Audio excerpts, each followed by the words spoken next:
Bismillahirrahmanirrahim. Assalamualaikum warahmatullahi wabarakatuh.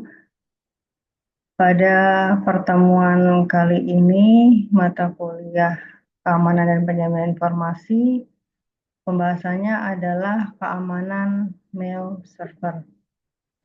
Ya, di dalam materi ini juga akan saya berikan untuk tugasnya sekalian. Kita mulai untuk pembahasannya, yaitu elektronik mail ya, atau biasa kita sebut dengan email. Ya, surat elektronik adalah metode pertukaran pesan antara orang yang menggunakan perangkat elektronik. Ya, di mana pertukaran pesan ini menggunakan perangkat elektronik ya digital. Diciptakan oleh Ray Tomlinson, yaitu email pertama kali masuk dengan penggunaan terbatas pada tahun 1960. Dan pada pertengahan 1970-an telah mengambil bentuk yang sekarang dikenal dengan nama email. Email beroperasi di seluruh jaringan komputer yang saat ini utamanya adalah internet. Alamat email merupakan gabungan dari nama user dan domain name. Misalnya di sini contohnya adalah dododidi@gmail.com. Di mana usernya dododidi dan domain name-nya adalah gmail.com. Proses pengiriman email memanfaatkan protokol SMTP atau Simple Mail Transport Protocol yang bekerja pada port 25 atau UUCP. Protokol SMTP hanya bekerja untuk berkomunikasi dengan server mail remote, tidak untuk server lokal. Sedangkan pengguna email dapat membaca emailnya dengan menggunakan protokol POP3. Setiap pengguna memiliki mailbox pada mail server tempat mail yang ditujukan pada pengguna tersebut disimpan. Ya, jadi di sini untuk proses pengirimannya menggunakan protokol SMTP, sedangkan untuk membaca email menggunakan protokol POP3. Mail server hanya sebuah aplikasi yang berurusan dengan lalu lintas email, tidak secara langsung berhubungan dengan user yang akan berkirim email. Sistem email memiliki beberapa komponen, diantaranya adalah Mail User Agent, MUA, kemudian Mail Transfer Agent atau MTA, Mail Delivery Agent atau MDA, dan Mail Submission Agent atau MSA. Nah, untuk tugas yang pertama ini silakan dijelaskan tentang masing-masing dan contohnya. Di sini ada 4 komponen, ya silakan dijelaskan masing-masing komponennya dan berikut contohnya. Selanjutnya cara kerja email. Ketika email dikirim, pesan dialihkan dari server ke server sampai ke server email penerima, ya, dari mail server yang satu ke mail server yang lain. Lebih khusus lagi, pesan dikirim ke server mail yang bertugas mengirim email, yang disebut dengan MTA atau Mail Transport Agent ke MTA penerima. Di internet, MTA berkomunikasi satu sama lain menggunakan protokol SMTP, dan demikian secara logis disebut dengan server SMTP, atau kadang-kadang disebut juga dengan server surat keluar. MTA penerima kemudian mengirim email ke server surat masuk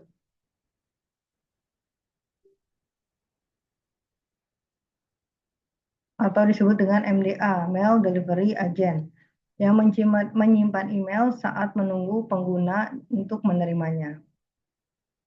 Ada 2 protokol utama yang digunakan untuk mengambil email pada MDA, yaitu POP3 yang lebih tua dari keduanya yang digunakan untuk mengambil email dan dalam kasus tertentu meninggalkan salinannya di server. Kemudian IMAP, Internet Message Access Protocol, yang digunakan untuk mengkoordinasi status email, apakah dibaca, dihapus, atau dipindahkan di beberapa klien email.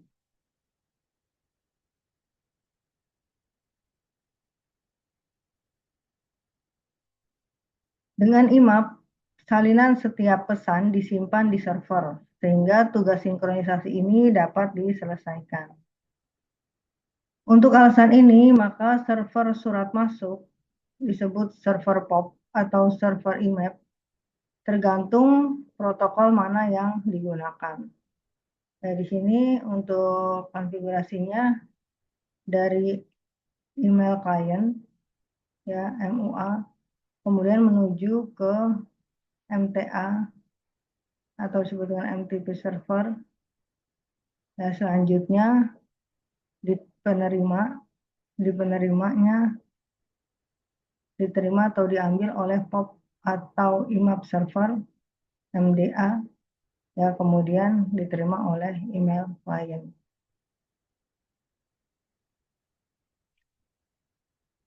Dimana untuk proses pengiriman tadi menggunakan protokol SMTP, sedangkan untuk penerima menggunakan POP atau IMAP.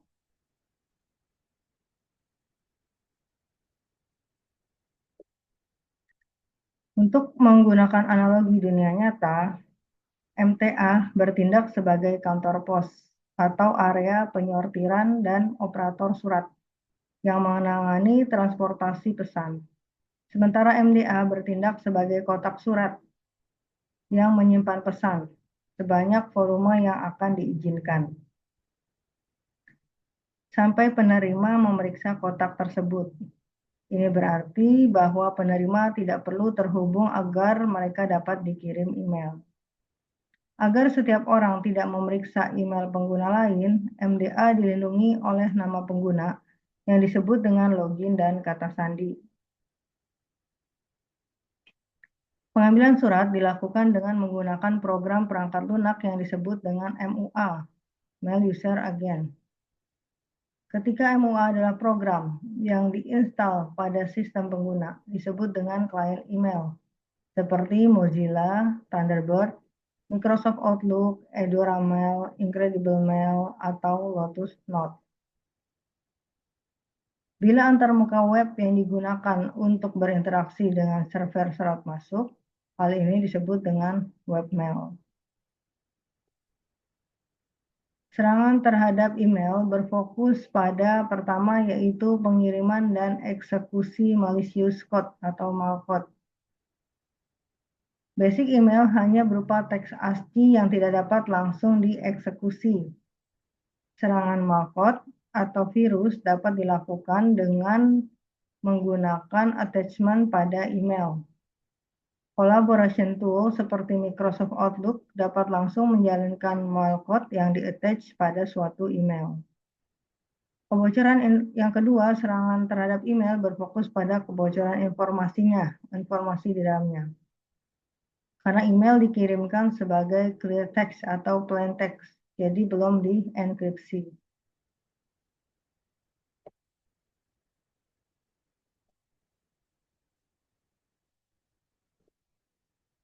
Komponen email terdiri dari 3 buah komponen. Yang pertama yaitu envelope atau amplop. Ini digunakan oleh MTA untuk pengiriman. Envelope ditandai dengan 2 buah perintah SMTP. Contoh misalnya mail dari suku@gmail.com dan RCPT. Tujuannya adalah susan@kampusok.ac.id. Komponen yang kedua adalah header yang digunakan oleh user agent. Ada kurang lebih 9 field header yaitu receive, message ID, from that, reply to, expon, xmailer, to, and subject, to, dan subject. Setiap field header berisi sebuah nama yang diikuti oleh sebuah titik dua. Dan nilai dari field header tersebut. Body merupakan isi pesan dari pengirim ke penerima.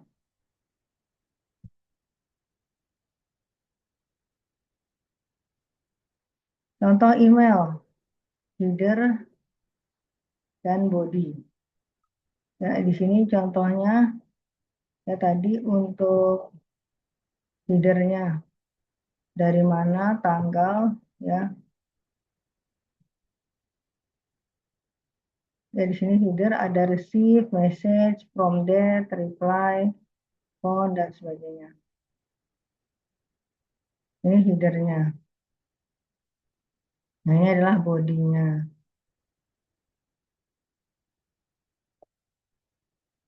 Email dengan attachment.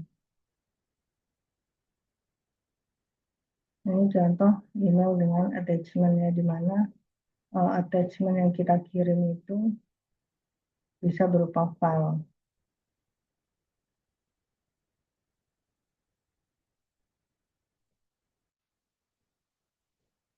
Di sini misalnya isi pesannya adalah mohon dicas, ini mohon dicas kartu kredit saya sebagai berikut.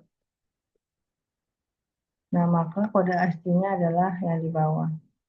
Mohon dicas kartu kredit saya sebagai berikut. Nah, ini adalah yang di bawah adalah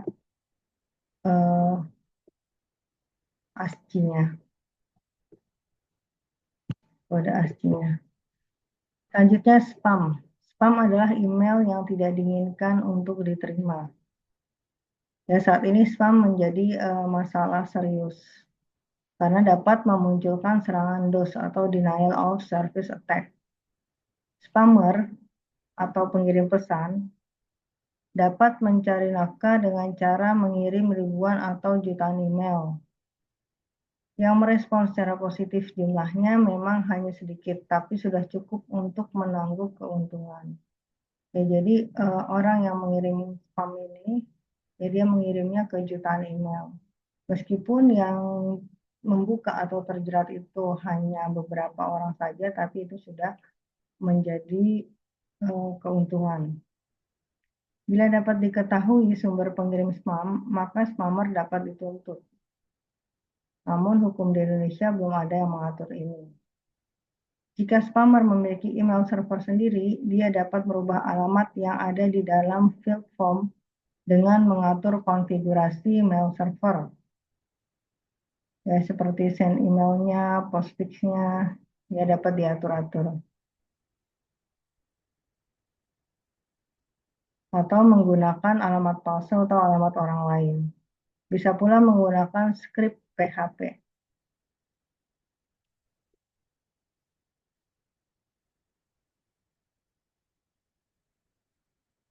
Spam adalah suatu email yang membawa pesan-pesan yang sifatnya komersial, bisa menjual jasa, barang, atau menawarkan sesuatu hal yang menarik. Nah, pertanyaan selanjutnya adalah bagaimana pertama kali spam terjadi dan bagaimana mencegah penyebaran spam. Kemudian spam DOS dilancarkan melalui pengiriman ribuan email menggunakan email address pengirim milik orang lain atau korban. Jadi email address-nya menggunakan email orang lain. Korban akan dibanjiri email berisi komplain, bouncing, dan sedikit respon. Email address milik korban jadi tidak dapat digunakan lagi. Bila email address milik korban masuk ke dalam address yang di blacklist akibat dianggap sebagai spammer, maka korban akan kesulitan untuk mengirim email yang legitimate atau email yang resmi. Ya, jadi korban karena emailnya sudah di blacklist, maka tidak bisa menggunakan alamat email tersebut lagi. Kemudian blacklist merupakan database yang berisi alamat internet atau nama domain maupun IP address yang digunakan oleh spammer. Seringkali ISP menjadi pelanggan layanan blacklist ini untuk menyaring spam yang masuk ke jaringan mereka. Beberapa blacklist diterapkan dengan cara menyimpan IP address spam pada database name server. Ketika email spammer datang, proses DNS lookup dilakukan untuk mengecek apakah alamat email pengirim legitimate atau tidak. Address yang di blacklist akan mengembalikan invalid response sehingga server akan mereject email. Kemudian spam filter, mengidentifikasi message body, menggunakan analisa statistik. Kemudian beberapa kata yang dapat diidentifikasi adalah hi, re, kemudian your account, dan sebagainya. Ya, jadi spam filter ini untuk memfilter memfilter email spam. Maka digunakan identifikasi terhadap isi dari pesan, kemudian identifikasi menggunakan analisa statistik. Kemudian juga mengidentifikasi kalau ada kata-kata hi, re, atau balasan gitu ya. Kemudian your account dan sebagainya. Email replay attack. Nah, di sini email client 1 atau sender, pengirim, ya kalau biasanya kan akan mengirimkan email melalui jaringan atau network menggunakan mail server. Kemudian akan diterima oleh email klien lainnya, penerima. Nah, namun di jaringan, di dalam jaringan, di perjalanan, nah ini kadang ada attacker, ya attacker sniffing the line capture an email. Jadi attackernya ini dia menyusup ke dalam jaringan, ya, kemudian mengcapture emailnya. Emailnya ini kemudian dimodify dan di-resend kayak the capture emailnya. Jadi dimodifikasi isi emailnya kemudian baru dikirim. Ya, jadi misalnya ada nomor rekeningnya, nah nomor rekeningnya itu dimodifikasi diubah menjadi nomor rekening si attacker ini. Sehingga resipien atau penerima mempercayai bahwa dia menerima email dari pengirim. Penanggulangannya adalah menggunakan secure email. Persyaratan secure email. Yang pertama adalah non-disclosure of the content of the email message, confidentiality, atau kerahasiaan, ya kerahasiaan. Kerahasiaan dari emailnya. Yang kedua, message integrity atau integritas menggunakan hashing atau message digest algorithm, ya menggunakan hashing, ya salah satu metode untuk enkripsi adalah hashing yang sudah pernah kita bahas atau algoritma message digest. Kemudian verification of sender, harus pengirimnya harus terverifikasi ya dengan menggunakan digital signature.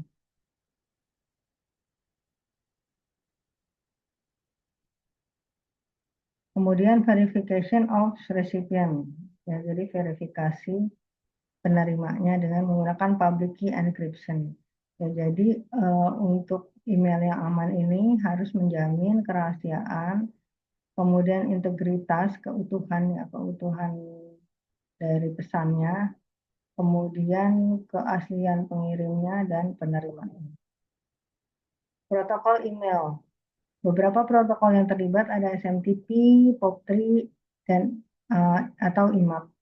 SMTP, Simple Mail Transfer Protocol, yang digunakan untuk mengirim email antar server. Email klien mengambil email dari server menggunakan protokol POP atau IMAP. Ya, jadi penerima menerima atau mengambil email yang dikirim menggunakan protokol POP atau IMAP. Dari sini pengirim menggunakan protokol SMTP dengan port 25. Selanjutnya penerima akan menerima email menggunakan POP3 dari port 110 atau IMAP dari port 220.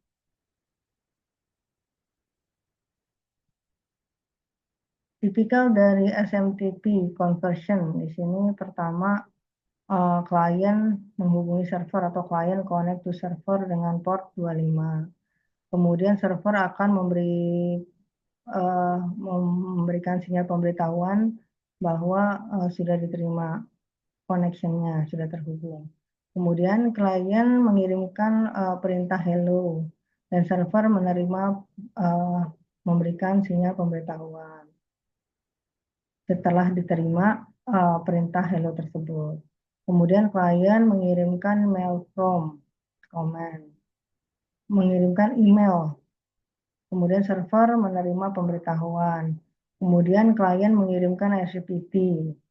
Kemudian server menerima pemberitahuan. Kemudian klien mengirimkan data, server menerima mengirimkan pemberitahuan, klien mengirimkan email header dan body, dan klien mengirimkan lagi secara online, ya. Kemudian server menerima pemberitahuan bahwa sudah diterima untuk pesannya. Kemudian klien memberitahukan bahwa telah selesai pengiriman email, server menutup koneksi.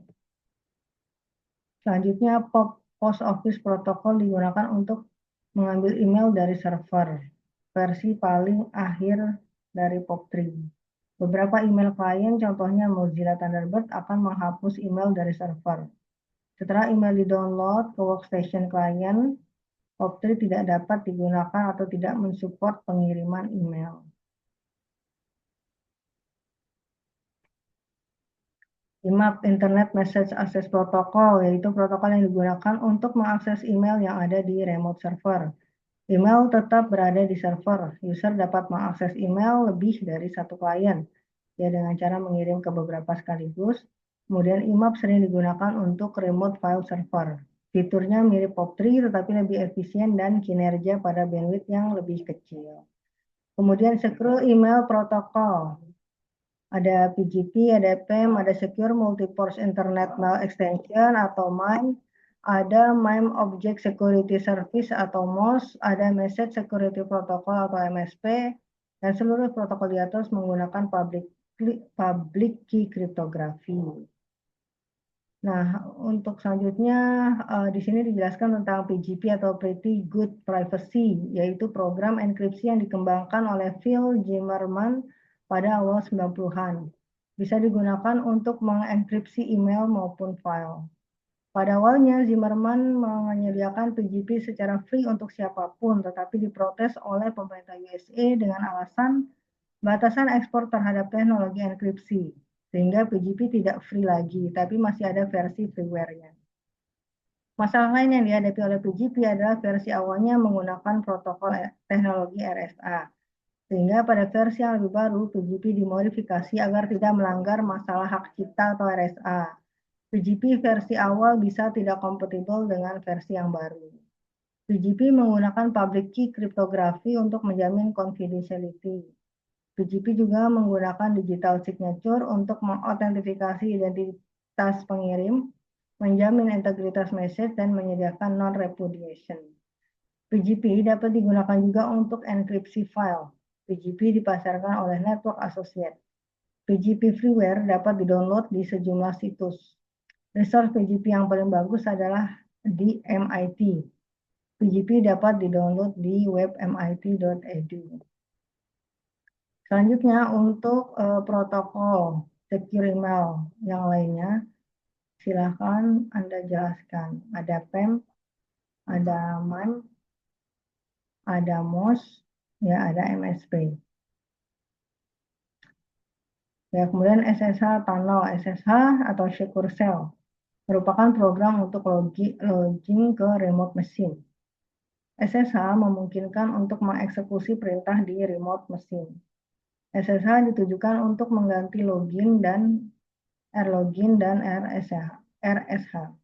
SSH menyediakan komunikasi yang aman dan terenkripsi di antara dua host yang untrusted melalui jaringan yang tidak aman, menggunakan symmetric key.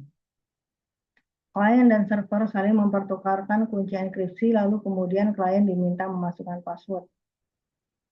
Pengiriman password dilakukan di bawah kondisi terenkripsi atau password sulit disadap.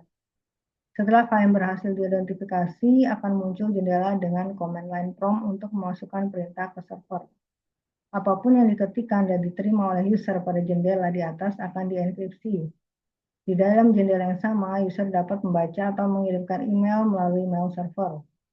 Untuk membaca email dapat digunakan text-based client seperti Elm atau Pine. User dapat pula membaca email langsung dari mailbox menggunakan perintah from get parse full mail.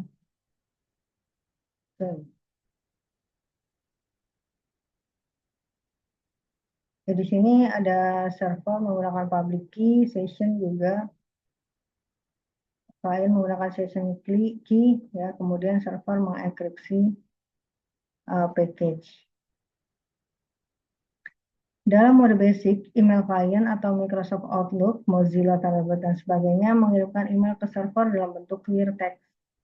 Agar isi email tidak dapat disadap, maka transmisi email dapat menggunakan tunnel aman yang dibentuk menggunakan SSH tunnel.